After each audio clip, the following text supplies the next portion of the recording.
nosotros no aceptaremos la exclusión de nuestro pueblo de ese derecho. Mr. Gorbachev, tear down this wall.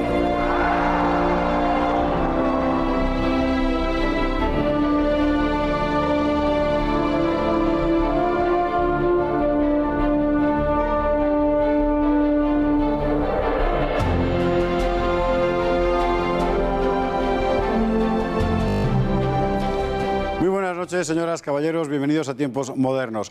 La Segunda República, que objetivamente era una promesa de libertades públicas, en fin, para la historia de España, muy pronto se convirtió en otra cosa, tan pronto como en mayo de ese mismo 1931, menos de un mes después de proclamada la Segunda República. ¿Qué pasó?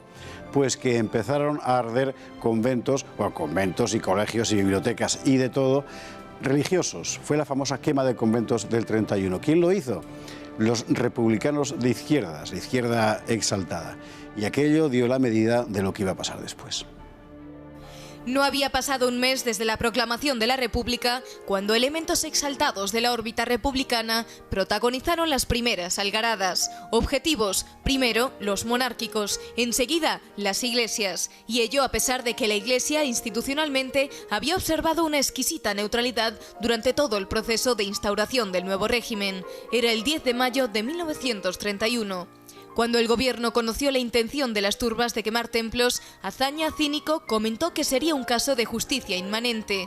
Otros ministros interpretaron la amenaza como un tributo que la Iglesia debía pagar al pueblo soberano.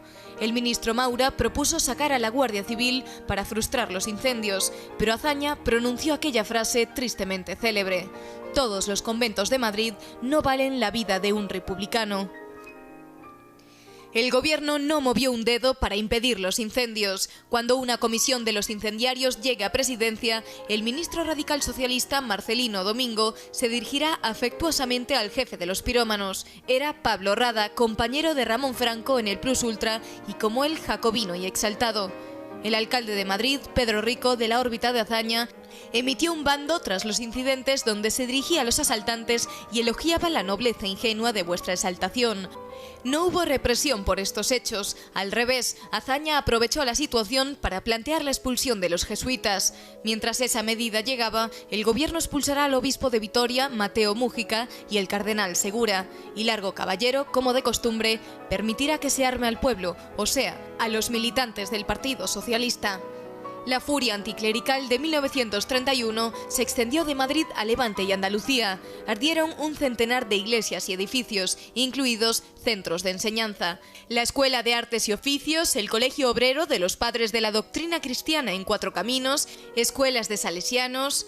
Fueron quemadas las bibliotecas de la Casa Profesa de los Jesuitas, 80.000 volúmenes con ediciones Príncipe del Siglo de Oro, y la del Instituto Católico de las Artes e Industrias, 20.000 volúmenes y archivos científicos. Perecieron numerosas obras de arte: Zurbarán, Valdés Leal, Pacheco, Van Dyck, Coello, Mena, Montañés, Alonso Cano, templos monumentales. Fueron arrasadas las sedes de 7 periódicos derechistas en Levante y Andalucía. Hubo 3 muertos. Los atentados contra iglesias y centros religiosos seguirán de manera esporádica durante toda la República. La ingenua nobleza de vuestra exaltación, decía el alcalde Rico, dirigiéndose a los pirómanos. Bueno, hay que subrayar, nada más empezar, mi querido Fernando Paz, muy buenas noches. Muy buenas noches. Que esto, que generalmente se llama quema de conventos, como si hubieran sido solo conventos lo que se quemaba, no fueron solo conventos, y que el destrozo en términos de patrimonio histórico-artístico fue fenomenal. Tremendo, fueron más de 100.000 volúmenes, además de la destrucción de obras de arte de primerísimo nivel, de Van Dyck, de Claudio Coello, de Zurbarán, y luego la destrucción en sí de los propios templos y conventos. La destrucción en términos patrimoniales fue verdaderamente devastadora, ¿no? Y yo creo que hubo 2 destrozos con los sucesos de mayo, ¿no? De la quema de conventos. Uno, digamos, lo material y también artístico, por una parte, ¿no? Y por otra parte, la destrucción de la ingenuidad continuidad y de la confianza que muchos católicos habían puesto incluso en la República. Eso el propio Alcalá Zamora, efectivamente, el presidente de la República lo dijo. Hay que recordar que en ese momento, contra lo que se ha vendido después, con la excepción de algunos obispos muy señalados personalmente, la actitud institucional de la Iglesia es de plena colaboración con la República. Arbeloa, socialista, lo estudia muy bien. Efectivamente, la Iglesia acoge, como suele ser habitual por otra parte, ¿no? con un sentido muy realista de la política, el nuevo régimen, y las órdenes que se dan y las comunicaciones del nuncio con Roma no dejan lugar a la duda, es que no se haga absolutamente nada contra el régimen, por supuesto, y sencillamente esperar y ver, y con el mejor talante posible.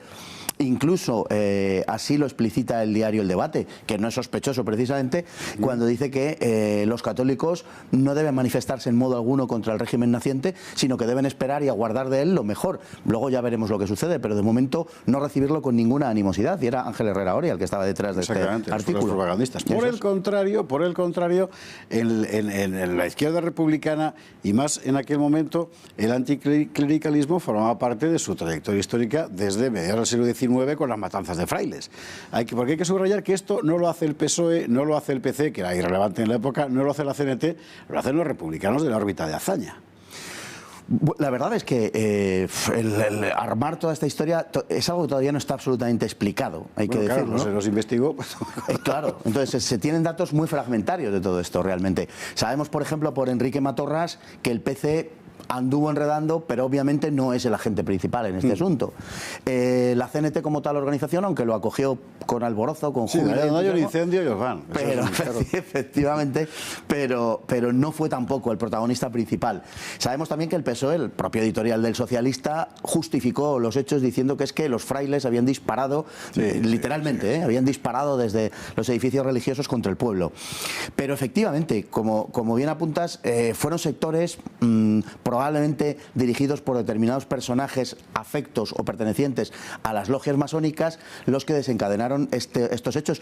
Hay una frase de Azaña que yo creo que es terminante, ¿no? Cuando se le conmina en Consejo de Ministros, según cuenta Maura, a que saque a la Guardia Civil a la calle y a que cesen estos hechos, y Azaña dice todos los conventos de Madrid no valen la vida de un republicano, con lo cual está apuntando clarísimamente a los autores. ¿A quiénes son los Pero autores? Es que además hay una entrada en el diario de Azaña en el verano, a principios de septiembre, me parece, del 32, donde él se reúne con Casares y dice que Casares había recibido al organizador de los incendios del año pasado, y este le confiesa que 48 horas antes de los incendios a Maura le habían soplado, ministro de la Gobernación y católico, le habían soplado que se iba a producir estos hechos. No te me adelantes, porque efectivamente estamos en la situación, es decir, ellos lo saben. Y lo saben que va a pasar, y quizá precisamente la mejor demostración es que Miguel Maura, porque es Miguel del que estamos hablando, ministro de la Gobernación, formaba parte del Comité Revolucionario desde el principio, familia efectivamente de Antonio Maura, en fin, tal, ve lo que va a pasar y no quiere bajo ningún concepto, porque Maura es un republicano de derechas, muy republicano, pero de orden para entendernos, y ve que esto va a ser, en fin, la peor manera posible de empezar, y ofrece mover a la Guardia Civil, como es lógico, para pararlo. Y es el presidente del Consejo de Ministros, Manuel Azaña, quien le dice que no. Exactamente así. Es el presidente del Consejo de Ministros el que dice que no, y es cuando pronuncia esa frase, ¿no? Con lo cual, como digo, está apuntando a quiénes son los autores, ¿no? Obviamente. Además, en el Consejo de Ministros, incluso algunos socialistas destacados, en fin, no son partidarios de enviar a la Guardia Civil, pero sí reconocen que la situación ha sido propiciada por sectores republicanos que pueden causar un grave daño a la República, como en efecto así fue, porque se enajenó a una parte de la población de la que la República se hizo enemigo de forma gratuita. Y nada más empezar. Nada más empezar. Entonces, en el Consejo de Ministros las cosas, según los relatos que tenemos, fueron bastante tirantes, pero desde luego, digamos, el papel de villano de verdad en esta obra concretamente lo desempeñó Azaña, sin sombra de duda. Azaña, que unos pocos meses antes, pero la gente luego recuerda de Azaña aquello de paz, piedad, perdón y tal, sí, pero eso le pasó después. Antes, Azaña muy poco antes, en diciembre del 30, según el discurso del Ateneo, cuando él se presenta a sí mismo como un Robespierre, lo dice él. Es decir, no es un... Azaña considera que esto es la ola popular que a él le va a llevar a ser un nuevo Robespierre que va a hacer por fin la revolución francesa que en España no hubo. Porque era lo que él tenía en la cabeza. Lo que me parece asombroso es que sea capaz de imponer esa voluntad, que es evidentemente, en fin, no diré delirante, pero casi, sobre personalidades como Miguel Maura, como el propio Alcalá Zamora, etcétera. La impone porque hay en la calle algarabía. Sí, indudablemente él tuvo un error de cálculo fabuloso en lo que fue toda la valoración del proceso republicano. Él estaba obsesionado con imágenes de radicalismo popular, pero luego en realidad su política era lo que era, y en realidad era un hombre del 19, no era un hombre del 20. Empleaba esa retórica cuando decía que la República tenía que llegar por parte de los gruesos batallones populares. Sí. Era una situación que había valido... Los brazos del hombre natural, sí señor, recuerdo aquello. Para el sexenio democrático a lo mejor había valido, pero para una Europa en la cual se ventilaba lo que se ventilaba, había sucedido la revolución bolchevique, había surgido el fascismo, desde luego aquello no tenía mucho sentido, ¿no? Azaña fue un hombre que no casó nunca con su tiempo. Sin embargo, hay una cuestión que nos aclara, yo creo, bastante esto, ¿no? Miguel Maura cuenta cómo en cierta ocasión, respaldando la política de Azaña con motivo de un banquete homenaje que se le dio a Azaña en una provincia española, no recuerdo cuál, no sé si fue Granada, pero en fin, no podría asegurar esto, pero le preguntó a Azaña por qué hacía esas cosas, por qué tomaba las medidas que tomaba, pero no solamente en cuestiones políticas, sino por qué se empeñaba un poco en ser cruel, ¿no? Al adoptar esas medidas, por qué esa crueldad añadida, ¿no? Y Azaña decía, es que eso es lo que me divierte, ¿no? En una frase que es verdaderamente terrible, porque acabaría desencadenando lo que acabaría desencadenando. Es la frivolidad sin límites, en fin. El gobierno, evidentemente, cobra conocimiento de que los incidentes están pasando de castaño oscuro. O sea, hay lugares en Madrid donde las monjas, por ejemplo, hay fotografías, en fin, tienen que ser evacuadas al borde de la asfixia por los fieles que han ido allí a ver lo que estaba pasando. Arden conventos, primero en Madrid, luego se extiende por varios lugares de España, sobre todo por el Levante y por el sur. Y el gobierno sigue sin actuar. El gobierno no hizo absolutamente nada. Por supuesto, además de tener conocimiento previo, tuvo información al instante por parte de las fuerzas del orden e incluso una unidad militar estacionada en Carabanchel, si no recuerdo mal, telefoneó al Ministerio de Gobernación, a Maura, y le dijo los conventos de Madrid, el cielo de Madrid o algo así, dijo está en llamas o está envuelto en humo, ¿qué hacemos? Y la orden que se le dio fue salga usted de maniobras a la casa de campo. Yeah. Esa era la situación y esa fue la determinación que tomó el gobierno.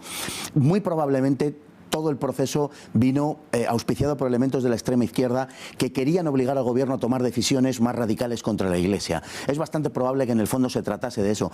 Pero el gobierno, en lugar de actuar de un modo decidido en defensa de la ley, en fin, del orden público, etcétera, lo que hizo fue permanecer absolutamente impasible y convertirse en cómplice, en ocasiones casi activo. Porque en sitios como en Málaga, por ejemplo, las autoridades civiles llegaron a conducir a los incendiarios hacia sus objetivos, pretextando que de esta manera se evitaban daños colaterales y asegurándose así que solo se iban a quemar aquellos objetivos que estaban para ser quemados. Curioso.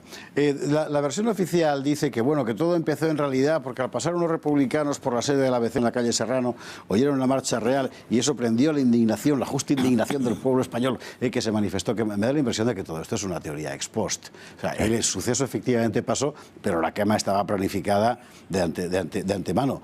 Ahora la cuestión es ¿por qué nadie investigó nada habiendo 3 muertos? En fin. Bueno, verdaderamente hay muchas cosas y en todo este asunto, pero no solamente en todo este asunto, en toda la historia del anticlericalismo español, que es una cosa verdaderamente vergonzosa, hay algunas cosas que mueven, bueno, pues no sé si a la risa por la tragedia de lo que desencadenó, pero más o menos, ¿no? Habíamos dicho antes que el PSOE justificó, sí, porque había habido disparos de dentro de los edificios religiosos, justificó la quema. Pero es que en su momento se llegó a decir que desde el diario ABC se habían disparado flechas envenenadas contra la multitud. Como si fueran los indios caribes. Pues efectivamente, este es el panorama. Lógicamente era del dominio público, para quien vivía aquella época, aquellos días, era el dominio público que el gobierno estaba metido en el ajo o por lo menos era complaciente con todo el asunto. Obviamente no podía haber una investigación. Y eso fue efectivamente lo que al final terminó convirtiendo la Segunda República, el gobierno legítimo de la República, en una ilegitimidad constante. En fin, Fernando Paz, muchísimas gracias. Un placer, como siempre. Así empezó la Segunda República, nada menos, quemando bibliotecas, iglesias, colegios religiosos, en fin. Gracias por estar ahí. Muy buenas noches.